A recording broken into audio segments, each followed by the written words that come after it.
We're ready. Red light is on. Friday, MMA Weekly Roundup. I pushed your button. You're on mute. You're on mute. You ready, Elle? Dave, you gotta unmute us before the clock ends. Yeah, sometimes I want people to like really want to hear us. You know, I'm trying to put it back on the people. Oh, we need an Happy intro. Friday, Elle. It's October 17th. We're close to Halloween. That means we're close to Thanksgiving. That means we're close to Christmas. And that means we're close to 2026. Elle, years flying by.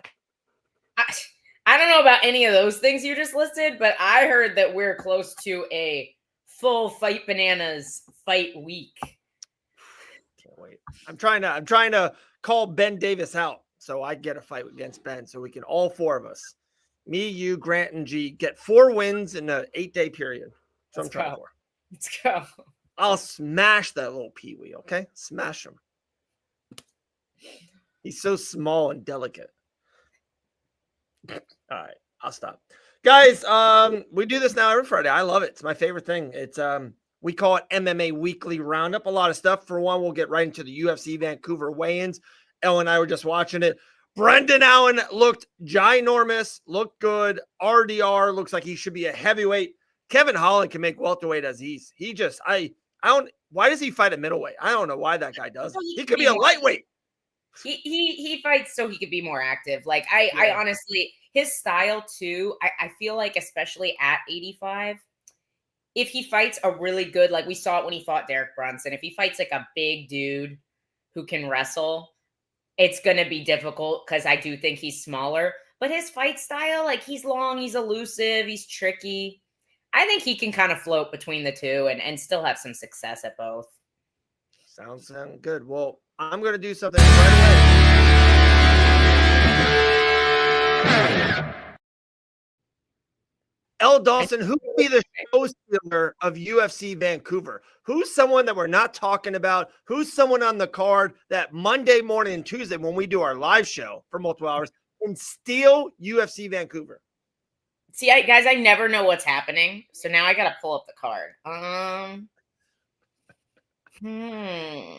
got my answer. I don't think she's being talked about enough.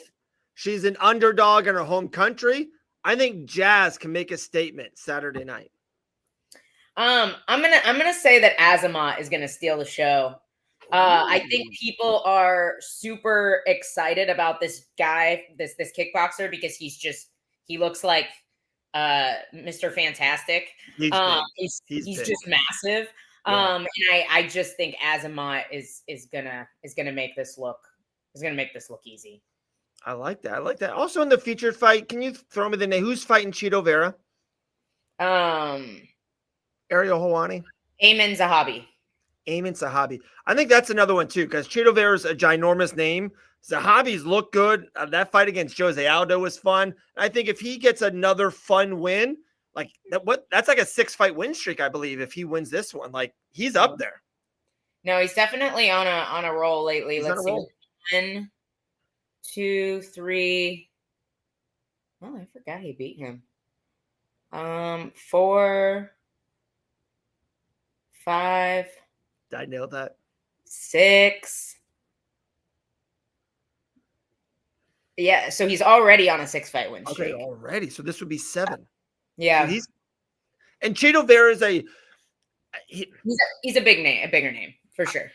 Chito Vera is the opposite of Grant Dawson.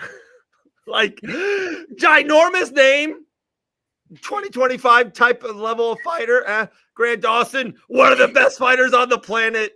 Maybe just a little bit lower name than Chito. Did that make sense? I agree. No, I think it's for Grant. It's like it's not worth fighting him. Chito, it's almost like you get more out of beating him than you probably should, if that makes sense. Yes. And he's a good fighter. Like he's a good fighter in this, but 35 is so deep. It's hard to stay super relevant at 135 unless you are just trashing people. And you know what I think happened to Chito Vera, and especially when it works, and sooner or later will catch up to you. He stopped putting punches together. He just kept on going for that one punch. He was losing to Dominic Cruz for 23 and a half minutes and then got the crazy knockout. Like he just he kept on losing rounds. There was another fight. He was just lose like 4 minutes and then get a major punch at the end. It's like sooner or later you fight the top guys. You just can't do that. Maybe a slower step. He's not landing that big one punch anymore.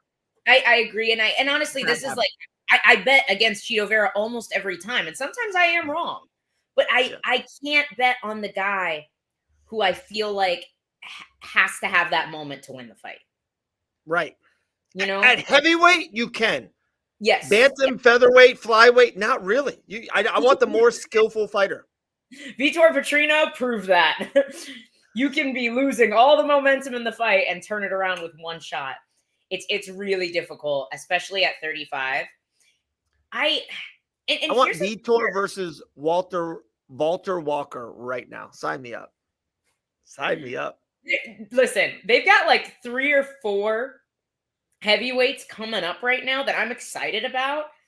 If they are smart, they will keep them away from each other until they're at least in the top 5, which honestly won't take long because it's heavyweight. You've got ranked guys that don't have a single win in the UFC. So they should just keep them away from each other for 2 fights, and then they can make all those fights happen. No, totally agree. I'm posting real quick. RDR, Brendan Allen made weight, so I'm posting it on the social. So anything else on the Waynes jumped at you? I say this every time, but I'm just shocked that Charles Jourdain can make 135. One of like the first guys on the scale. And it doesn't make sense to me, but he does. I felt like he's a big featherweight and he makes 135 without a problem. Can I ask you a fighter type question, inside information source? If you're a lower weight class fighter, a lower weight fighter, and you are at the beginning, is that a good sign or a bad sign?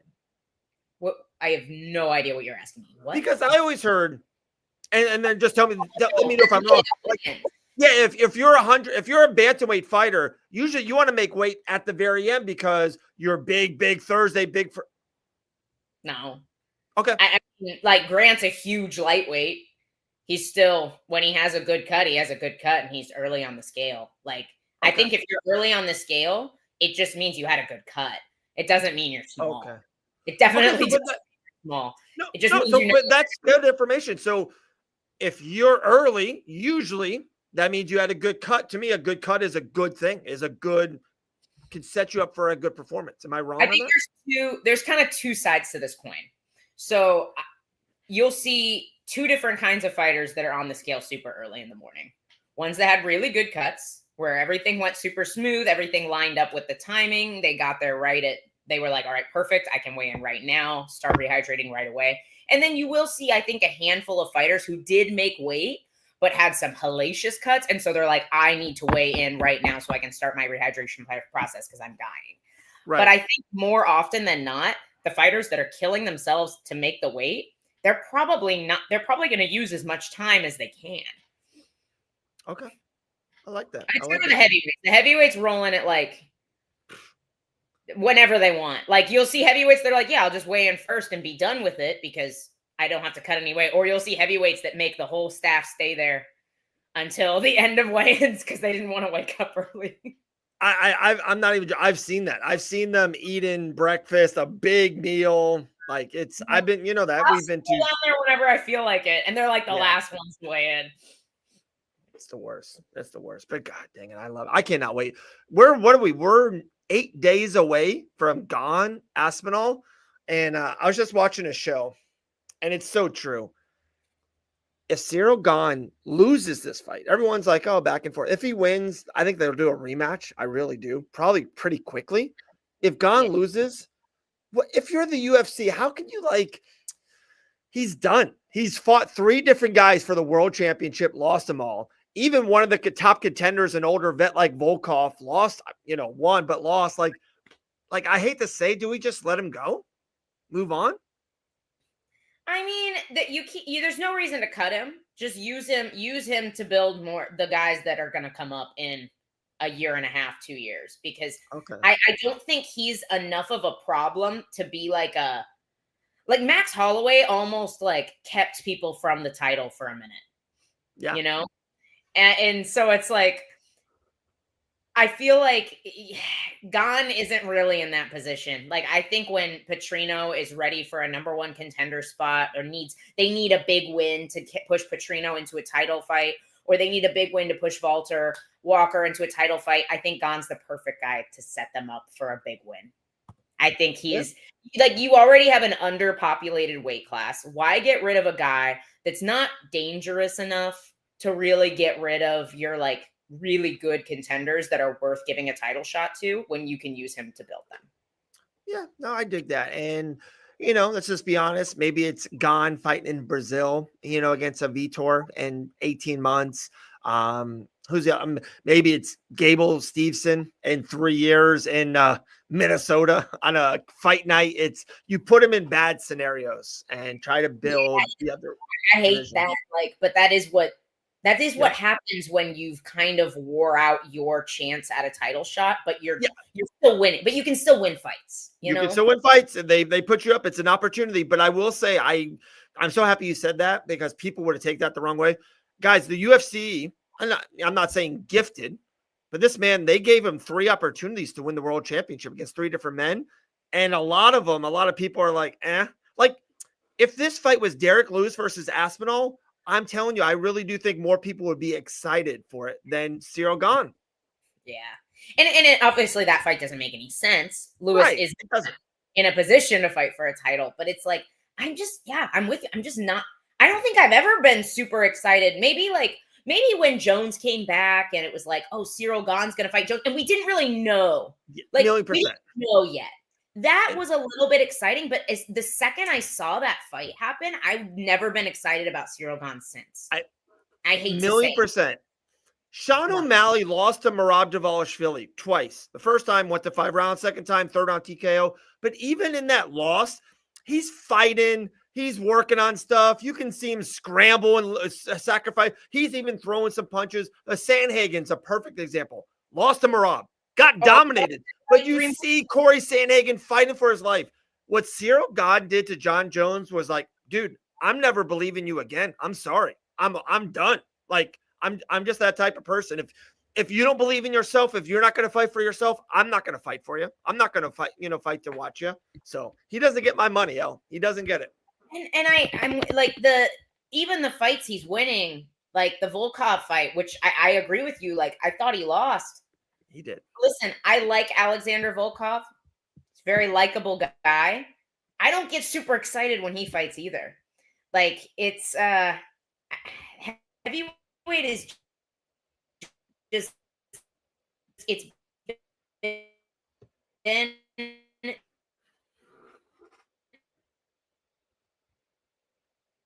I think Elle Dawson is frozen. Let's see if we can get her back. Hope it's not me. I hope it's not me. Let's see. Elle? Yeah, no. Elle is Frozen City. All right, we'll try. Maybe something happened. Okay, UFC Vancouver, the weigh-ins, all of that seemed spot on. The choke was locked in against the cage, no escaping that. No. Everyone gets caught, right? Gamrot got caught to Charles Oliveira just this past weekend in Rio. But watching that fight, you never felt like Gamrot gave up on himself or wasn't ready there to fight. He was doing his thing, and he was just outmatched and got caught. I don't know. This is my opinion. My opinion, my man A. Cyril Gane never gave him a chance. Like, never felt like he was in the fight or was going to win that fight. It just felt very, it just felt like he gave up on himself, No, and I agree. And I do think, I'm not saying no one's giving him a chance. He's not the craziest, biggest underdog ever. Matchup wise, Aspinall is hittable, all of that nature. But he's getting another title fight, and Aspinall is definitely a big favorite. Big A. I think a lot of people are writing him off. Yeah, but I think rightfully so. You know what I mean? It's not about Max Holloway got caught against Ilya Taporia. No one rawed off Max. Like, it's hard to come back, but Max Holloway fights and is a fighter, and Gaethje fights. And when he tapped out to Khabib, no one thought he was done. You know what I mean? I just think there's a different feeling around Gane than there is Justin Gaethje and stuff. All right. Elle Dawson says she needs 2 more minutes. All right. So let's go with the first topic, guys. Diego Lopes. Let's talk about Diego Lopes. Diego Lopes threw out there on social media the smile emoji, the wink emoji, and then the time emoji. So it's wild. So it all starts 2 days ago. LaRon Murphy put out that there was rumors that Volkanovski was going to headline this December pay-per-view. It's Merab Yan. We know that UFC 323. Volkanovski is now fighting this year. He'll fight in 2026. And we all thought or assumed it was going to be LaRon Murphy. LaRon Murphy tweeted multiple tweets, even answered a couple people tweeting back and forth that he looks like he's not it. And he something about some people take the stairs, some people take the elevator, that kind of thing. So everyone thinks that Murphy is not getting this title shot. At least that's how it looks like through social media posts. So Diego Lopes puts this up, and it would be a travesty if he gets the title shot off from Murphy. I don't disagree. I don't have a dog in the fight. We're actually, we're a little bit more connected with Diego Lopes than LaRon Murphy, to be brutally honest. And I still think LaRon Murphy should and get the title shot. Him or Mosar. Those are the two guys. With that being said, it's funny that Diego put that out there, and now all the rumors, everyone thinking it's Diego and Volk once again, which was a great fight. One of the better fights of 2025. And I'm intrigued to see the rematch, but I just, Diego Lopes looked awesome against Gene Silva. I just think skipping Mosarf and skipping LaRon Murphy is that's a big thing. That's like, you're giving a guy a rematch before other guys get the first crack at Volkanovski. Elle, you're back. No idea what happened. My computer had a complete conniption. What's up? What it happens. So we're in the middle, and we're just talking about LaRon Murphy tweeting about looks like he's not getting the title shot. Diego Lopes looks like he is, and we're just kind of in that space right now. It's pretty weird. Pretty weird. Diego, what? So then are they doing LaRon and Movsar? You would have to think so. Have to think that and be like, hey, guys, winner gets the title shot. I like Diego Lopes. He's a super nice guy. Yeah. Man, they love him. They just love him. And I like, he's fun. He sells. Yeah. And I guess like he had good moments against Volk, but it's not like it was a razor thin decision that like people thought Diego won the fight. It wasn't, it wasn't that close. It wasn't like Volk and Islam. That first fight, a lot of people were like, man, Volk won a round or two, like super, super close. And he just needs one more shot. He's got it. Like, yeah, this fight didn't do that for me, So I don't really see the immediate rematch, especially when you have so many exciting contenders at this weight class right now. That's the point. The ladder's the point. I don't mind in another state, like a heavyweight or a light heavyweight. Diego Lopes is definitely a high-end contender. Right. Fought a really good fight against Volkanovski and lost. A fun fight, too. I said it was one of the best fights of the year. Fun fight. Then headlines UFC Noche against Gene Silva. Fun fight again. Beats him. TKO. Looks awesome. Gets that moment. So I don't mind if it's in another state, Diego Lopes would fight for the championship, but just not right now as a featherweight with Mosarf, who's undefeated, never lost in the UFC, and LaRon Murphy, who's 7-0 in the UFC just with a spinning elbow knocking against Pico. The one thing I would say about Murphy, and if I could say this just real quick, is I do think he needs one more bigger name than Aaron Pico. I don't think you should win against Aaron Pico and then fight for the title. I agree. I mean, he did look great against Emmett. I think that does a lot for him, but Emmett is 8 right now, or 9 right now. And here's the crazy thing. Gene Silva's 10. So Diego Lopes is getting a rematch off beating the number 10 ranked guy. And you've got so many people in the way. Aljo. And I don't think Aljo deserves the title shot just yet. I've been yelling at that one. That's my dark horse. But you've got so many guys in between. You have Aljo, you have Murphy, you have Movsar, and man, I'm kind of wondering too. Arnold Allen's healthy again, maybe. I hear. Is that Did you is see that he wrote on our thing? We talked about him, and he's like, and he wrote on it. Did he really? Oh, that's dope. Yeah. Heck yeah, dude, I would love to see him back. I'm a huge Arnold Allen fan. Like, so is his name back in that mix? Because he is a super underrated guy there in that division. But yeah, I agree with you. I think everybody needs another win except Mofsar. Like Can you tell me Mozart's last 3 wins, please? Let's see. Aljamain Sterling. Give me 2 seconds. I will pull it up for you. I should know it off the top of my head, but no, it's okay. I'm sorry for putting it on the spot. I get hit in the head for a living, so I know. Okay, so all right, Mofsar. Not that I wouldn't love to see Mofsar and Lerone. It's just okay. Aljamain Sterling, Arnold Allen, Diego Lopes. That's incredible. That's a pretty good run. And it's a pretty solid run. No. Not solid. That's a Merab Dvalishvili run before the championship. You fought the 3 guys that you should fight for the championship. You really did. Yeah. That's crazy. And before that, there's no big names, but that's a solid 3 fights in a row. And I know there were some cancellations there too. And so I wonder if it's kind of just, but if we're going to, there are guys that are cancellation kings that they just keep giving main events to. Manel Kopp. So I just, yeah, because if Mofsar is Diego Lopes, cancellation against Bryce Mitchell, which was that one his fault? No, that was Mitchell's fault. Then Arnold Allen beats Arnold Allen. Great fight, by the way. Did not understand the hate on that fight at all. Dana, I thought it was a really good fight. Super technical, pretty fast pace. Anyway, Sterling got hurt. So once again, not Mofsar's fault for the cancellation. Then they fought Aljo. Also awesome fight. Amazing scrambles.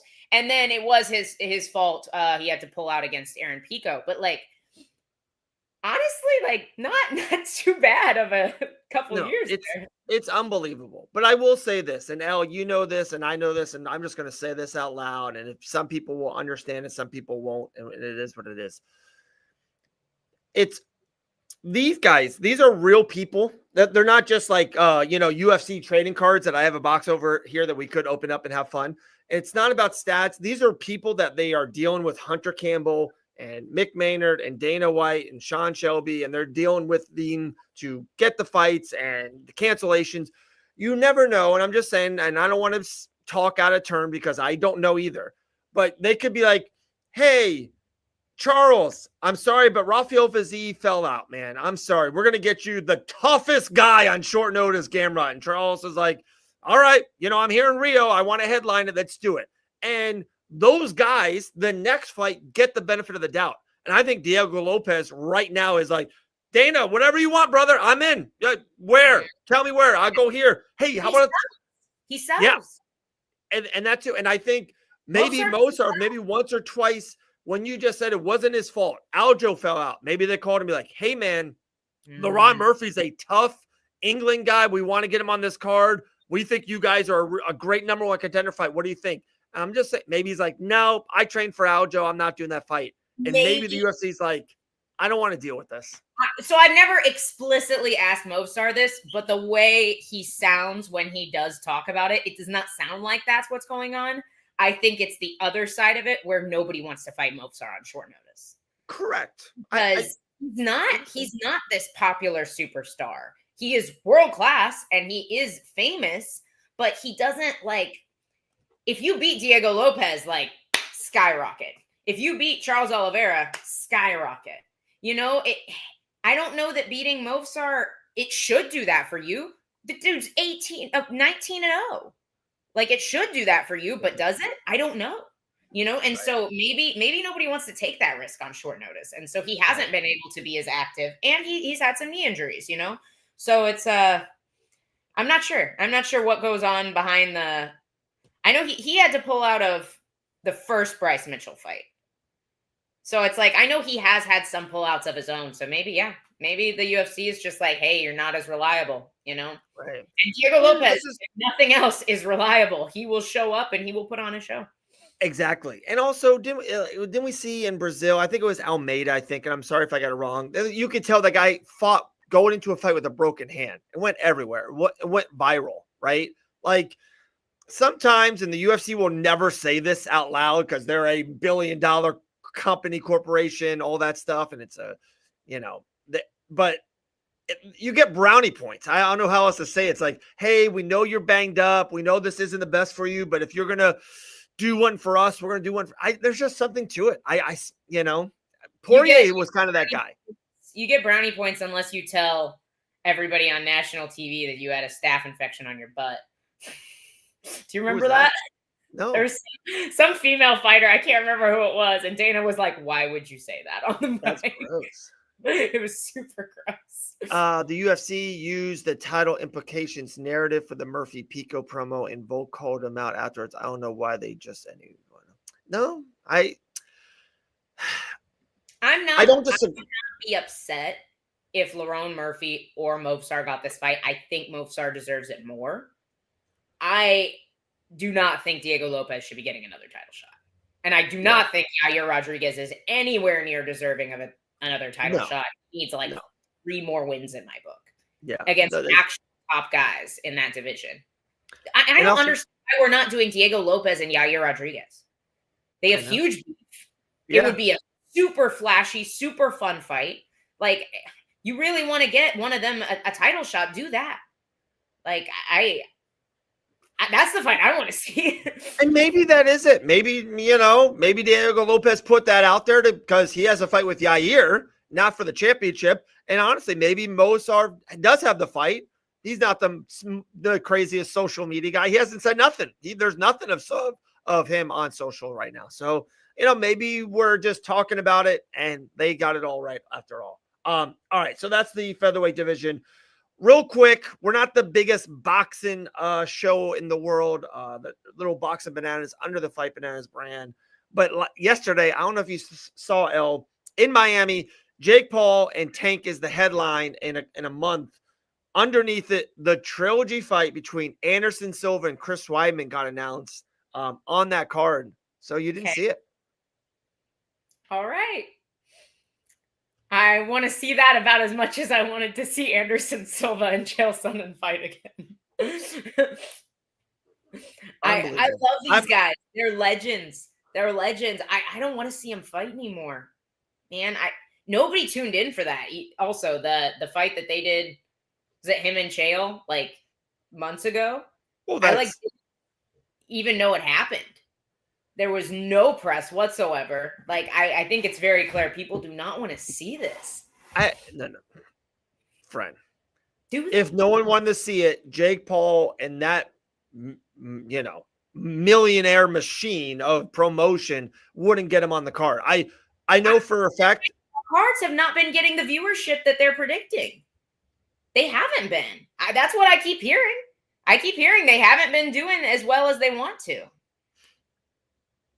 Elle Dawson, the biggest fight ever watched in our history was a Jake Paul fight. The history of our sport. He has had fights that are like that. I'm just saying, I don't think every single one has pushed out the numbers that they thought it was going to. I don't disagree. And I think that this one with Tank is very boxing-y.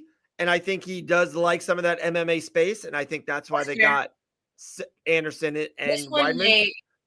This one may push some numbers with Tank. I don't want to see old guys fight each other anymore. Wow, we're on the opposites. Dude, I am so for Chris Weidman. He's going to make more money on this boxing than is probably his first 6 UFC fights. I'm super happy for him. I'm so glad that these fighters are going to be set for life. That doesn't mean I want to watch them fight anymore.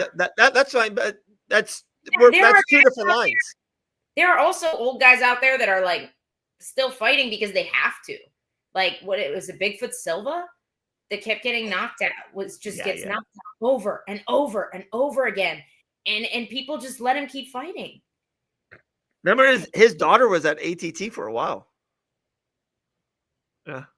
Was she? Oh. Yeah. Not while I was there. I don't know. Maybe so. I think Is that she who I has was some beef. thinking of? Am I thinking of the right fighter? Or am I thinking of somebody else? What was her name? Huh? No, Bigfoot. I said, am I thinking of Bigfoot or am I thinking, or is it Vanderlei? No, Bigfoot. Yeah, he's Yeah, no, been you getting nailed it. You nailed it. the Vanderlei Silva's getting knocked out over like I don't want to see these old guys fight. It's scary, man. I Chris don't disagree, but at least he's fighting another old guy. Okay, I will say yes, that I would much I rather them fight each other me too. than go out and get starched by these young guns that are trying to make a name for themselves. But Me too. I I was just still gonna say that they're fighting still each want other. Also in America, I think. I think they're gonna take care of them. I'm just gonna say that. I'm sure. I'm glad they're making money, but that fight's it's gonna be bad, Dave. It's not gonna be a good fight. I I love didn't those say guys. it was. They're I didn't old. say it was. Also, Elle Dawson, did you see the UFC light heavyweight championship? Poetan. Did you see Poetan gift Glover Teixeira a brand new truck? Oh, that's cute. It was I so love cool. I love their group, just him, Glover, and Machida with their belts, like they're just friends hanging out. I was like, oh, they're Yeah. so cute. I It's love that for them. It was so cool. If you haven't seen it, it's out there on Alex's YouTube page. We posted it yesterday. It's like really, really great content. You could just tell the love that they have for each other and the just the positive. It was awesome. Poetan, just giving it back, one at a time. All right, the Rob Murphy. Oh, Elle Dawson, did you hear that Jalen Turner's back in the in the testing pool? Yeah. I hear he's got a fight coming up. Wow. He says he's just waiting for a phone call, but should be a good fight. Yeah. Grant Dawson always wanted that fight. Yeah, hey, he might still get it. I think I'm interested to see what happens from this fight, if they rank the winner, if they do put Turner back in the rankings, if he does win, if they rank the guy he's fighting. Because Turner was a pretty solid staple in the rankings. Like he 11 through 15 for like years. Years. And he didn't retire off this huge losing streak either. Like it was 2, right? 2 losses. 2. And to good guys as well. So it's I'd be interested to see if he's going to stick around. Maybe he just needed some time away from the sport. He's not old. He wasn't losing a bunch. He's got a really, really difficult. He's a difficult puzzle to figure out. He had Moicano in some danger before Moicano beat him. But he's a dangerous guy. And so if he can put his mind back together, I feel like he really has a shot to do well in this division. So I'm interested to see him back in there. He's a very unique guy, very unique style. I would love to see Jalen Turner balloon up a little bit. You see Jalen Turner versus Kevin Holland at welterweight. That'd be fun. That would be fun, wouldn't it? I honestly, I'm interested to see if he does go up because it is a pretty rough cut for him. Yeah. I know he's pretty skinny. Like he does have slender, limbs, but he's still a big guy. He's got a wide back. He's a big guy. And so I wonder if we'll see him maybe do a Joel Alvarez and jump up after this fight. Maybe we'll see. Huh. He has a big back. He does. He's got a freaking back look like a Dorito. I saw on one of the socials, great account, and they posted when you mentioned the Moicano against Turner. They posted, they're like, how good was UFC 300? And they posted highlights from it. And Moicano and Turner was one of them. Dude, people, and I think there was a card 5 months ago. I think it was maybe the Pantoja Royval card. And there was it was a card 6 months ago. And I loved, guys, if you have a chance, go back and watch UFC 300 or some highlights. That card was incredible. Yuri knocking out Rockage, Arman versus Charles. Of course, the co-main event is, or the feature fight was Gaethje and Max. Wei Lee dominating the main event. You got Chama. It was just a great card. Diego Lopes slaughters Yusuf in that fight. Yeah. In the prelims. Yeah. Dude, yeah, Great card. that's crazy. A Diego Lopes prelim. It doesn't feel like it was that long ago, but it was. Yeah, we're at UFC 321 next week. Yeah. Which we will not be doing a watch along for, or at least I won't.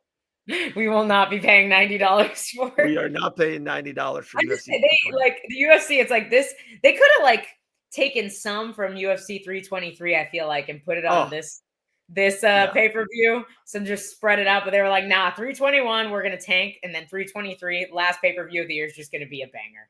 Bangers. That's Talking about bangers, Elle Dawson, this man doesn't know how not to have a banger. Just won this past weekend in UFC Rio. First time coming on the show. Friends with Elle Dawson. Michael. Hey, I made it. I'm so sorry about Tuesday. I made it. I'm here. What's up, brother? How are you, Mike? I'm good, man. I'm living life. I'm feeling great. It's coming down off that cloud 9. So starting to be real life again, I guess. Yeah. You back in Texas?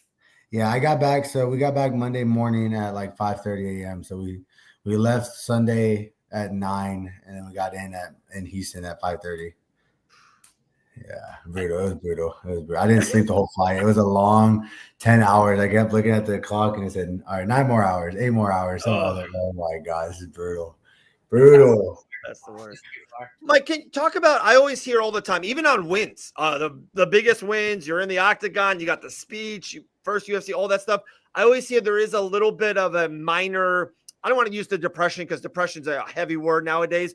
There is a little bit of a low of when coming back, if you're taking your kids to school or you got to take out the trash, you're a real person again. You know what I mean? Coming up from the biggest high, is that a real thing after a big UFC win? Yeah, I mean, maybe not for me because I don't have those kids or responsibilities or stuff. I got 3 dogs and a cat and a chinchilla, but like for me, it's just I think I've always just been living my dream since I was 17 years old, and I never have known anything different. I never had a job or anything. It was just like, this is what I'm going to do. And I've been doing it. So, just going through and just even like last week, that whole week, it's like, it felt familiar, like I've already thought about it. It's already happened, in my brain so many times. So, yeah, man, I'm just going to keep riding the high as long as I can and just keep letting the flame rolling. Cause, I think just what, I'm doing what we're doing at my gym and stuff. It's just one of those things like when it's hot, you just got to keep the flame going, Dave brought up the speech. So I got to ask, did you get in trouble at all for leaking the official news of Pantoja and Joshua Vance? No, I didn't get in trouble. My manager sent a text immediately. It was just like, okay, do not talk about this anymore. I'm on it. Relax, enjoy your night. You'll be okay. But I think everyone knew that fight was happening. Like it's been signed for like a month and some change, and I'd be lying to say I didn't like practice my post-fight speech a little bit. So it just kind of flew. I probably said a little more than I needed to, but yeah, I didn't get in trouble. Everything is all good. And then I was worried though at first and then I see Dana a couple of days later is like, hey, we're gonna make an announcement. I was like, oh God, hopefully he didn't. But I don't think he saw my announcement or anything, or I don't know. But we'll see. I think we're okay. I think you're in the clear. Yeah. Matt Sarah's was like, I had an interview with Matt Sarah. He's like, after a performance like that, kid, I think you'll be okay. And I gotta be honest with you, I don't think they care that much. No, I think that was just MMA Twitter just talking nonsense, getting me scared for no reason. Before the UFC all the time, so I don't think it's as big of a deal. But I'm super pumped for that fight. I know, Dave. Go ahead, Dave. Sorry, you guys. No, just real quick. I was just going to jump in on one thing you said. I think you nailed it. I think Matt Sarah said it. You just keep on knocking out people in the first round. You can do whatever you want. You know what I mean? You keep on being you. It will definitely fall over. I know you're going to ask him, I would assume, Van and Pantoja. Mike, that fight is so good. Like, Joshua Van has had one of the best uprises and runs in recent history in any weight class. Pantoja is this dominant guy. People are like, hey, is he better than Mighty Mouse? And Mighty Mouse is that all-time legend. This fight is perfect. I cannot wait for this fight. Oh my God, I cannot wait for this fight. I'm more excited about that fight than I am my own fight. You know, like and like you said, like the run that Josh has had is not anything he's ever seen ever in history. Like this kid has started fighting 5 years ago. 5 years ago, he had his first ever amateur fight, and this kid's fighting for the most prestigious belt in the world. Like it's crazy what he's doing, and I just think, it's his mindset, it's how hard he works, and I think it's that confidence that he has in himself. And like I've seen it the past 2 years, and it's contagious. I think you could see it off my fight, off of our buddy Alden's fight at Noche. Like we're just really just feeding off of what we're doing, and I think we're really buying into the system that Pineda's built, and I think we are just all in. And it's hard. It's hard to. I tell people this all the time. It's hard to beat someone when they're 100% in. Even if you're 99.9% in, you're still the 0.1% missing. So I think being able to talk to each other, I think it's hard. He's 24 years old. He just turned 24. He was about to be. He's so crazy because his whole goal was to be the youngest champ ever. So as soon as he got to the UFC, he's like, all right, I'm the youngest champ ever. And when he lost to Johnson, I was with him in Colorado, and he was all upset because he's like, oh, it messed up my timeline to being the youngest champ. And that's why he took all these 6 fights, because he was trying to speed up and be champ already. I was like, this guy's crazy. And he almost did it. They would have had a fight, this month or last month, he would have had a chance to be the youngest ever. But that's just, who he is. And I think being around it, being able to talk to each other, being in that situation where we just lost, we're like knowing that we're going to bounce back and just having that faith in someone. And, because I just turned 25 too. So it's kind of crazy what we're doing. And I think having each other to lean on is just such a blessing. And then having someone like Pineda to give us some advice, to lean on, to talk to. I mean, I think what we're doing at 4 ounce is just special. And yeah, man, we're loving it. I'm excited for Pantoja and Josh. I think, I'm biased. I know you're biased. So we don't even need to say who's going to win what. We already know. Yeah. But it's going to be a great fight. I'm excited for it. Like you said, it's a tale of his time. A young up-and-comer that's hungry against an old vet who's one of the best in the game. So, I think we're doing everything to prepare for sure. And I think the beautiful thing about this fight, too, is I think this is going to bring something. I think this is going to bring out the best Pantoja, too, because he's so excited to fight a guy like Joshua Van, because who would never fought him before? He doesn't know. It's like so uncertainty. Yeah, finally a guy he hasn't already beat, right? Yeah, someone to wake up to, like, oh, okay, people are actually might count me out a little bit, even though, of course, they know what he brings in his style. But, Josh is so unpredictable, and it's going to be beautiful. No, I'm like you said, I'm biased, but I'm such a big fan of Joshua too. Yeah, I'm a fan of Pantoja too. It's hard to, when you're the best, bro. I mean, people want to hate, but that guy is a legend already in the game. So yeah, super likable dude too. Yeah, I want to. You brought up you're 25, Josh is 24. Like I feel like you guys are in just like you found the sweet spot of when you guys got into the UFC as well. He got in obviously a little bit younger. But I noticed too, you had quite a bit of experience outside the UFC. And I feel like lately we've been seeing more and more guys get signed off Contender Series with only like 4 or 5 fights and even tough 2 or 3 fights. Mm-hmm. Do you feel like that regional experience has been important for you before you made that step up? 100%. I think, I fought with Fury, fighting championship, and Eric Garcia since I was 17. That's the only place that I ever fought for, since I was an amateur. And same with Josh, and we've seen each other all the time. We're on the same amateur cards, all the time. We were on the same pro cards. He started main eventing, I was co-main, so we came up together. I think Fury just did a really good job of, like you said, giving us fights that we needed, and making sure that we're going through some tough fights before we got to the UFC. Because I think what tends to happen a lot is a lot of these kids, especially younger kids, they don't really have those tough fights in the regional scene, right? So the first time that they really go through some adversity or they have a tough fight is when they're on the big stage. And when you're on the big stage and you go through a tough time, and then you got people from the outside yapping, and you got a lot of things going on, it starts getting overwhelming, and people don't know how to deal with it because it's their first time, So I think, my saying is just always trying to be comfortable being uncomfortable. And I think the fights that I had in Fury, I fought some tough dudes, some of these guys that I fought were, Fury champions, if not beat a lot of dudes that were in the UFC, or a lot of experience, coming up. So I think it's huge. Like you said, these guys are 3 or 4-0 getting to the UFC, and it's like, man, it's just tough because once you go to the UFC, there's no easy fights. It's no, it's straight to the doghouse. So you're 4-0, you lose 2 in the UFC, you're 0-2 in the UFC, you're 4-2, and now it's like a lot of pressure starts to ride on you. Now it's like, hey, if I lose this one, I might get cut, and I gotta restart my whole career. Maybe they don't give you another shot. The UFC is they're so ruthless.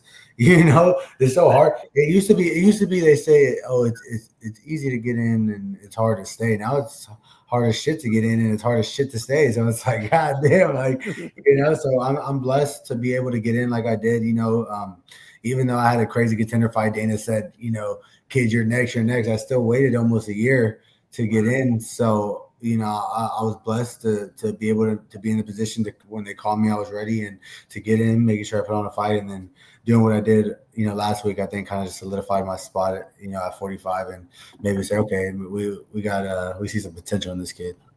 That's for sure. One thing I love about our sport, MMA, so much more than boxing, and I'm not trying to hate on boxing or anything of that nature, but yours and Van's, we just talked about, it's okay, and you don't want to lose, and hopefully you go on a 15-fight win streak, Mike. I know, but it's okay to lose and learn and get better. And a year later, 18 months later, you can be fighting for the world championship. If that happened in boxing, Joshua wouldn't be fighting for their champion for 6 years. It's so wild to me that it's all right. Merab Dvalishvili 0-2 in the UFC. The guy's like the best in the world right now. You know what I mean? I just love that sport that we can lose and get better. And and I know yours was short notice and everything, but I'm just pumped for what's happening next for you going forward. It's going to be good. It's going to be a good run, I think. Yeah, no, I appreciate that, man. And you're right. It's crazy. Like boxing almost ruined the sport, making it like if you lose, then you're horrible. Or like, Mayweather, did so much to be like 50-0, never lost, where it made these guys, it's like, we're in a game where we're chasing goals and we're chasing records, we're chasing things that have never been done, so Mayweather's sitting here 50-0, it's like, damn, like if I can't get 50-0, then what am I even doing? Like, what record am I really chasing? But like you said, it takes away from the part about getting better, because now people aren't worried about, getting better. They're worried about just winning, no matter how they win, even if it's an ugly win, they're celebrating like they're world champs, what I'm saying? So yeah, I think it just takes a little, maybe not integrity out of the game, but just, kind of that will and that hunger that, these boxers kind of used to have, and knowing like sometimes that loss, like you said, just makes you better. Yeah, for sure. So $50,000 bonus. I know it was kind of a tough competition between all the finishes on UFC Rio, but do you feel like there was a little bias as one of the only Americans to get a finish? I hurt. I'm not gonna lie. I really thought I had it too, because we're watching the whole rest of the night. Of course, I saw the first fight from the prelims, and they were good finishes. I mean, I was, every fight was damn near finished. So I was like, damn, all right, I gotta do something, So at the end of the night, we're thinking, of course, Charles is gonna get it. Main event, King of Rio, submission win. Like we're like, of course. Petrino, we're like, okay, the knockout was nasty. Like that's just not, even though it took 3 rounds, the knockout was nasty. It doesn't matter how long it took. So we're like, those two for sure. So now we're sitting around, we're looking, we're like, there was no fight of the night because they're all finishes. So we're like, we might have a good shot here. So I'm thinking maybe that Kimura might have got it or something. Fiala, like that was a good one. He's Brazilian too. So I'm like, he might have got it, So, and it was nasty. It was literally right before me. I was like, damn, nasty. But yeah, so when I saw that the 2 girls got it, I was like, wow. I did not think they were good. I thought I would hire on the list to get it to them. Personal opinion. Not to say they didn't have a great fight. They went out and did their thing, you know what I'm saying? And I know they got a lot of hype in Brazil and stuff. So like I know I get it. Brazilians get it. So but I wasn't gonna hurt. I'm not gonna lie. I mean, I'll take something. I love when the prelim fighters get the bonuses. Like, yeah, that's what I'm saying. So that's why I don't mind. Like, I know the girls probably don't make that much either. Like, first fight in the UFC, like they're in Brazil, they're in country. So I get it, but they can give me something. I don't know. Give me on December 6th. I won't be as upset. Yeah. And they say this all the time, and I'm not trying to be in your business at all, but I do hear all the time the UFC, maybe it's not the whole 50. They might a little extra check might come through. You know what I mean? So yeah, well, I'm hoping for that. Yeah, I'm hoping I wake up and my bank account just little 5 spot, little 8 spot, little something. Hey, we'll take those. We're not. Yeah. Beggars can't be choosy. I think that's what they say. But dude, so real quick, Elle, I just think it's really funny too. So I keep on we making you big, the full screen, and when it was smaller with us three in that background, Elle, I don't know if you saw the picture behind Michael looks like it's the iconic Nate Diaz picture. That looks like Nate, and then every time I make Michael big, look, that's Michael. That's not Nate Diaz. I love that picture. Doesn't that looks like that iconic Nate pose? That's funny. Yeah. Maybe Nate took that pose from you, Michael. No, I took it from him after Contenders. That's fire. I like that. That's sick. Yeah, after Contenders. Yeah, I love that photo. That's a great photo. And then that's my first fight, my debut. I got that one signed. The signed poster? Yeah. You got the Rio one going to be framed up soon? Yeah, I'm going to get that one framed up and stuff. Let's go. That one will be dope. I'll probably give one of them to my coach and then probably I feel like we need some more stuff on our wall. Yeah, we're working on it. I just bought this house and my girl just in November, so we're working on it. Nice. That's fire. That's it. Yeah. So you keep bringing up December 6th. Is there a specific name for December 6th that you want? If I bring a name, does that mean I get to fight or? Personally, like it really doesn't matter to me. I watch all these guys. They gave me Almeida, and he has 5 fights in the UFC. So I don't know what route they want me to go. Like, do they want me to go fight some couple dudes with good records already? I'm down. Like, they want me to go that route, or do they want me to fight these up and coming guys? Like, I'm cool with anything. My season, the Contenders, every person I lost to is in the UFC. So. I'd love to get any of those back. Anyone that beat up my coach Pineda in the UFC, if they're still around, I'll beat them up for beating up my coach. So I think Grant grappled him once. Yeah, Grant can say 55. Grant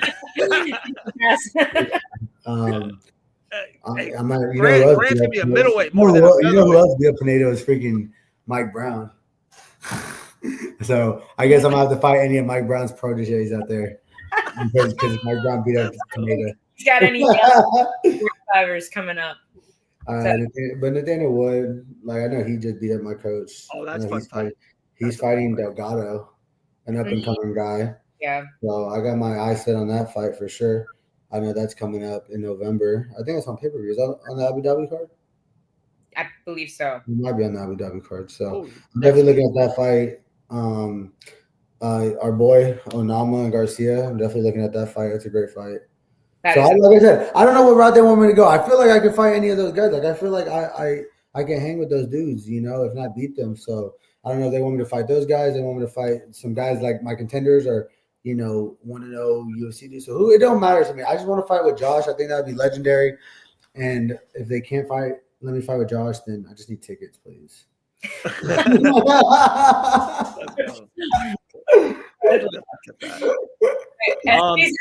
About the pets.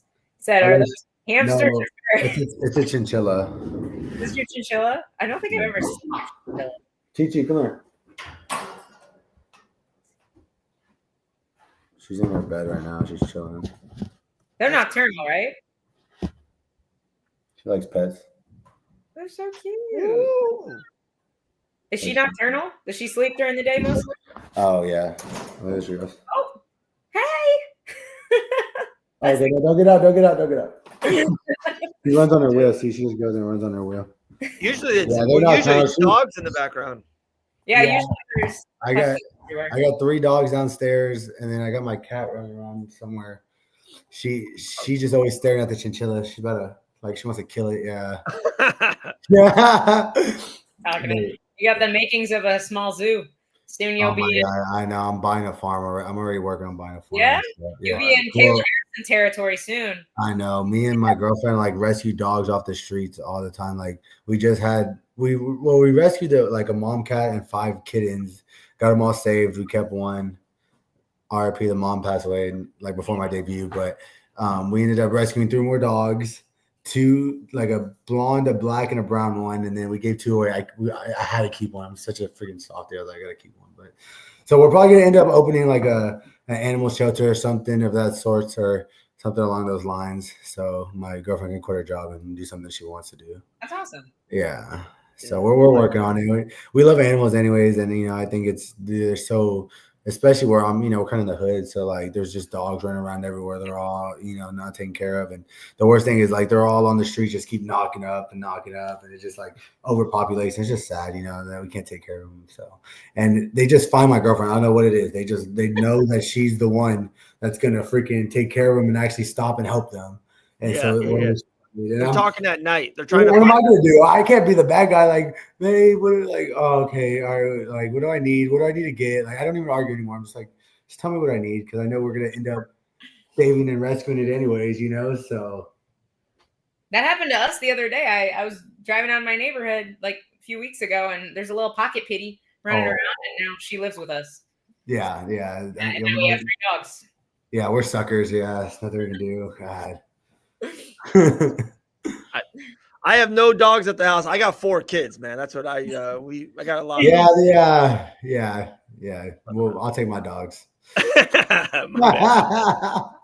Real quick, tomorrow UFC Vancouver. I love this main event. Middleweight RDR. Brandon Allen steps up.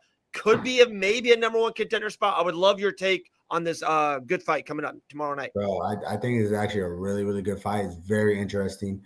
RDR proved that he can hang with the best of them. You know what I'm saying? And I know Brandon Allen's been yapping at the nip and just saying that he's one of the best in the world. So he's got good grappling. I think his striking is actually a little more technical than RDR. So that's kind of interesting. But I just think RDR is bigger. He's gonna wear on him.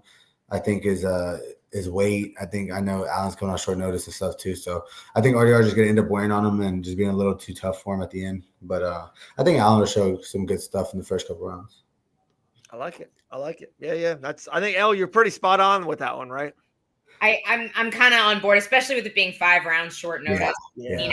Slow before, and RDR just doesn't go away is my worry for Brendan here. I'd love to be surprised. I like Brendan Allen a lot, but I do think I think the first couple rounds are going to be really close. Yeah, I think so too. That's good. Is there another fight on this weekend's card, Michael, that got your eyes on? Kevin Holland. That's your boy? That's my boy. He's a Texas guy. Yeah, he's a Texas guy, and he's been training over there at the gym. Oh, okay. Yeah. So my striking coach, his name's Artinus Young, Chico. He is Kevin Holland's cousin, actually. So yeah, he started working and started coming to the gym and stuff. So me and Kevin even been getting a lot of good training sessions in even before my fight, because we're lined up, almost identical. So he's super knowledgeable about the game, man. He's not. I mean, he definitely is who he is on camera. On camera, he's the same person, but he's not as crazy or dumb as they try to make him out to seem. He's very smart. He's super intelligent about the game, and if you go look at his resume, that dude has fought some killers, and he's fought a lot of times. He's fought almost 50 times. So I'm excited to see him fight. I know he wants to bounce back against after that Rodriguez fight. I know he's super disappointed in that. So yeah, I guess Malat too, who's a good dude, and he's fighting in Canada. So we kind of got that. We had that same theme going in. I was fighting a Brazilian in Brazil. Yeah. He's fighting a Canadian in Canada. So yeah, I'm excited to see him fight and rooting for Kevin. And I'm still waiting for my package, Kevin. So whenever he sees this, he told me it would come. He'll come. He said it would come later. I told him fine since it was 5 weeks, but I'm still waiting on it. And kind of what we were talking about earlier, I think the same thing. And I know Kevin's been through it all, highest highs, some lowest lows. The loss against D-Rod's probably not it's a loss. It stinks, but I think I actually like Kevin Holland in this spot a lot. I think he bounces back from that. He's better than what he just showed us against Daniel Rodriguez. He just is. We've seen him better. So I actually like Kevin Holland. I know he was an underdog. Now he's a slight betting favorite. Really don't matter. I do like Holland in this spot. Big spot. Yeah. I was particularly impressed with the way Kevin Holland fought Gunnar Nelson. I feel like that's a name people respect as much as they should. Gunner's a super underrated guy. And I expected him to beat Kevin. I thought his wrestling was just going to be too much. And he fought him so smart. Smart. He's a very tricky guy.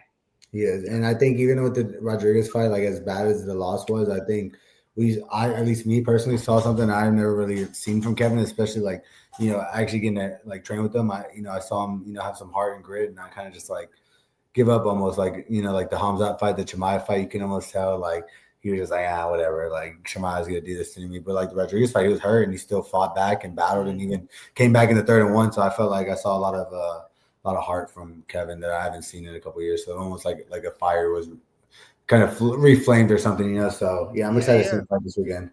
Yeah, I totally agree. And we really haven't seen that much of that with Malat, right? Like Malat kind of went in those deep waters with Neil Magny, did not come out. Like calm down. Neil Magny's the best damn third round fighter on planet Earth. He is. He's a mythical creature. Third round Nat Magny. Mythical creature. Magny. Yeah, that guy, dude. Magny's a legend, man. Welterweight, George St. Pierre, right? Like the welterweight division's had some monsters for 20 years, and Neil Magny has the most UFC welterweight wins. It's crazy. Made a career, man. Made a great career, and never, touching the belt and still, a ton of money too, man. Like that's what I'm saying. A win bonus 26 times. And then he's out like quietly going to like build houses in. Yeah. He's just doing his thing on the side. He's doing good. Neil's good. Oh yeah, Neil's made a good living in the UFC. Good for Neil, man. Respect. Is there something like that, Michael, that you have your eye on? Of course, world champion. Is it about, hey, I just want to make sure I'm financially set, future families financially set? Is there a little, hey, would you love to maybe fight one time for the BMF championship? Is there something kind of that you would love to do 10 years down the road?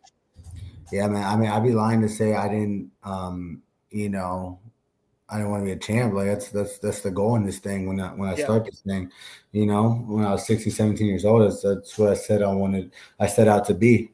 So the goal has never changed or never faltered. It's just a couple bumps and bruises down the road. But I'd be lying to say like all the check boxes that I made when I was 17, like where I wanted to be, wasn't lining up to what I'm doing right now. I told myself that I'd be in the UFC before I was 25, and I told myself, these are the milestones I want to reach and where I want to be when I become a certain age. And I want to be champ. I want to be the best. And like you said, all those things follow.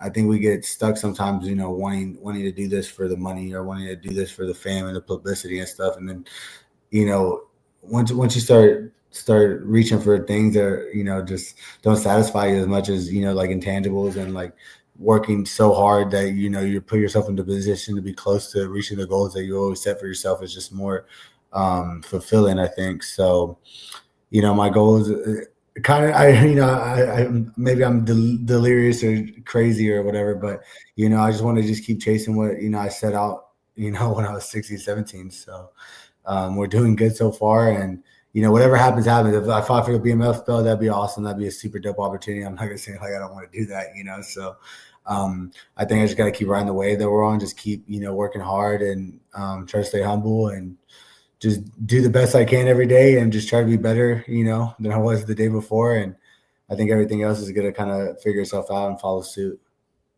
I love it, man. I love it. Hey, massive fan. Elle's been telling me about you for a little bit, but then after Rio, I was like, man, let's go. Massive fan over here now. Massive fan. Yeah. I mean, I've known Elle since, I was training in Kansas City for a little bit, and she was always super nice, super respectful, and even me and Grant got to roll and stuff. So I mean, it was always love, and she left pretty soon, when I got over there. But when I was there, she always showed a lot of love, man. So I've been waiting to be on Bananas. I mean, I saw Josh on it, and I said, okay, Josh is on it, so I got to be next. I think they're gonna call me next. I hope. I honestly didn't even know you guys were training together. Yeah. Well, that's because I was going everywhere. So when I was in Kansas City, that was right after my coach passed, and I was kind of figuring out what I wanted to do, where I wanted to go, and I ended up making my way back to Houston, after all that crazy stuff. And then I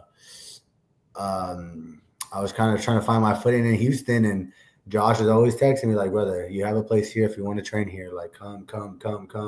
And I just wanted to make sure that I kind of cut off all my loose ends. That I wanted to make sure that I did everything the right way, and I just just left and kind of just left people in the dark and stuff. So I wanted to make sure everything was good. And then once everything was good, I said, all right, Josh, I'm coming. And I'm not the type of person to just kind of just show up once or twice. It's like, if I'm going to be here, I'm going to be all in. So I know I told Pineda and stuff. I said, hey, I'm not one of those guys. I'm not just going to be here. Like, I'll be here every day. I'm going to be on time every day. I'm going to be, and they sat down. They sat me down and just kind of told me like, hey, we know you're not just like one of these newbie guys. Like, we know who you are. We know what you've been doing, in the fight game, and we want to help you reach, the goals that you want to reach. And once we had that conversation, it's like, we're not going to treat you like some, you're part of the team. You're one of us, and let's get to work. And it's been the best, fighting career my life so far, despite my losses, right? Like, I lost some contenders and my debut, but I think you can take a lot from those losses. And I think as much as they were losses, it's like, man, they were super, super close, and there's a lot of good things I could take out of it. And yeah, man, it's been good. So we'll just keep doing our thing. And I know we got some more performance fighters on the way. Hopefully we have 4 or 5 dudes in the UFC, and hopefully Josh wins that belt, and maybe they put us for like gym of the year or something. We'll just have to keep getting the Houston boys on the show. And we got Josh, we got Michael. Next, we'll have to get Kevin Holland after his. Oh yeah, we get Kevin and get my boy Alden. He just fought. Yeah, he made his UFC debut on UFC Noche against Alexander Costa, and finished him in the third round. Yeah. Yeah. So so. And hey, don't let Grant weight bully you, man. All right, Grant's always trying to go up to the weight. 145, 155. I'll take all those belts. Thank you, man. In the door. Huh? I said, I think I heard him come in the door. Yeah. No. Grant don't want this smoke. Grant doesn't. He's weight bullying. Hey, Grant can grab his ass. I'll tell you that much. No, he's pretty good. He's pretty good. He's very good. He's very talented. Hey, we appreciate you. Appreciate you coming on. Anytime you want to come back, you let us know. Next fight announcement, hopefully December 6th. We'll get you right back on, my man. All right. That'd be awesome. Thank you so much, guys, for having me. I appreciate it. Thanks, Michael. There you go. Michael Aswell. That was awesome. Oh, he was cool. Liked him. It was awesome. Happy to have him. Super nice guy. Yeah, we got to train together a little bit in Kansas City. Kind of like overlapped a bit before we moved, but we had several guys come up from Texas. I can't remember what. I'm trying to remember the coach's name. He passed away, and it was like Manna Martinez came up, Michael Aswell came up. There were a few guys. They were all super, super awesome people. It was really, really fun to have them all in the room. So I felt like a year before you guys left, like that area was like a little bit of a hotbed for a minute. You know what I mean? Yeah. No, it was. There was especially during COVID, I think what was so good, because something Kraus did super, super well is he was just really, really a huge proponent of like being ready. And so a lot of guys got into the UFC that maybe wouldn't have been signed if they weren't ready. Like, they were a little bit older, and like they had good records, but like we're not 25-year-old guys that they were normally signing. Like, they were like 32, 33, but they were ready. And it's in a season where nobody was ready to take short notice fights, and guys were getting signed out of that Kansas City, Missouri area for like pretty heavily for a few years. It was a really great. Feels like a different lifetime, but it was a cool place to train for a long time ago. Talking about a long time ago. You see Jeff Molina? Do you see him on Instagram playing poker? I mean, blackjack. That dude, Jeff's. I think he's commentating my fight. I'm pretty sure I asked him. He sometimes commentates and does the post-fight interviews, because he messaged me after they announced my fight, and he was like, "Yeah," and I was like, "Are you commentating?" And then he never messaged me back. But so Jeff Molina. If I go to your fight, I'm gonna tell Jeff when you win. I'm fighting him to do the post-fight interview. The mic. You're fighting for the mic. He's small, man. He's a flyweight, right? Yeah, he's a flyweight. I mean, he's a pretty good striker. I don't know how much he's training these days. He's been making some money playing poker, and I don't know. I'm not sure what he's up to these days, but damn good striker. Damn good striker. Sounds good. Well, I think we did it. Michael was great. That was cool. Dude, that picture was the identical Nate Diaz picture. I was like, that's Nate in the background. And then we made him big. And then I was like, oh, it's not. It's Michael. Never mind. The chinchilla was so cute. I don't think I've never seen one before. And I used to work at a zoo. I've never seen it. I don't think I've ever held a chinchilla. I kind of want one now. I've known you. We have probably talked almost every single day for the last 4 years. You have never told me you worked at a zoo. You didn't know that? No. So No. when I was in college, I wanted to go into vets. I wanted to go to veterinary school for a while. I remember that. Okay. And so you need like a certain amount of internship hours. So I interned at the zoo for like what part of the zoo? What, all areas, or did you have a certain spot? The interns all got rotated. I mean, when you're an intern at the zoo, you don't get paid, and your primary job is picking up poop. So I spent several hours a day just scooping various sizes of poop. But it was Did you have to go to the reptile area? I didn't get to spend too much time, but I did a little bit. I got to take I actually really like the reptiles. I got to take a blood sample from a lizard once with the vet that was on site there. That was pretty cool.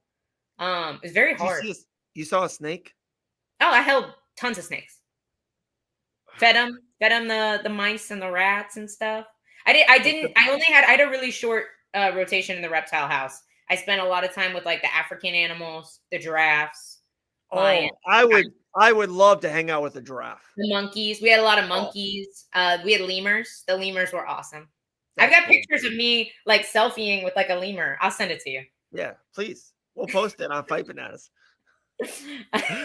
So my girls, schools ended early. Boom, they're home earlier than usual. So like there's an hour or two of like a weird, like, what does people do at 3:30 p.m.? Like, it's not night, it's not dinner time. Our soccer doesn't kick in tonight. So there's a couple hours. So like any good parents, we just put them in front of a TV and be like, hey, kids, watch TV and shut your mouth. So we needed a new thing. Instead of like watching Buzz Lightyear for the nighttime or watching these Disney movies, they found a show called Gator Boys. We watch it on a cycle. Have you ever seen Gator Boys? Oh, but I'm very curious. Dude, it's so good. It's these two guys. They go, in Miami, there's a gator in a pool and they have to go get the gator out. It's incredible. The guy swims with gators, like in a creek. There's a guy on Instagram. I think his handle's like Blue Collar Brawler or something like that. And that's like his job. Like if people have a gator in their yard or their pond or their pool, they call him and he just like wrangles it. SG, you work in a zoo? What? He said, never mind. You're on the cleanup side. I got to feed animals too. I did get to do some. I got to work in I had a rotation in like the veterinary center, like in the vet's office at the zoo. But I was just an intern. I was a student. So they kind of like push you everywhere. I love fishing Garrett, the yoink guy, picking up everything out in the Everglades. I love that. Yeah. Just walking around barefoot in the Everglades, picking up snakes. That's the worst. Fishing Garrett is the man. I'm so scared. I'm deathly afraid of snakes. I would just. Really? Oh, yeah. I go into a grave. Would you hold one? Like a pet? No. Not a chance? You could give me $100,000 and I would say no to your face. I'm not even joking. Trust me. I'm going to mess with Dave. I'm going to get like a rubber snake. And, Stop. Hide it. Stop. Under your mic. Stop. Wait, back to Gator. I had another thing. No, I don't know. I forgot. Yeah. No, my girls would love it. They love snakes, gators. They're all into it. She's like, no, I don't work in a zoo. What was that first comment? It sounded like you do. That is true. Did you see that Tarzan guy, like on social media, like the real Tarzan? Was he just he's like, I guess he's a fighter too. Yeah. You might see him soon. I gotta go, Dave. I'm sorry. All right, let's go. All right. That was it. MMA Weekly Roundup. Thank you so much for Michael as well for coming on the show. Elle Dawson's got to go and live a normal life. No, guys, UFC back. Huh? I gotta go back to train. Look at that. Guys, she's in fight camp. All right. We got fight camp, the ruthless Elle Dawson, and we appreciate it. UFC Vancouver tomorrow night. Maybe we'll do something. We'll see you guys Sunday morning. L&G Sunday Morning Brew. We'll see everyone then. Later, Gator.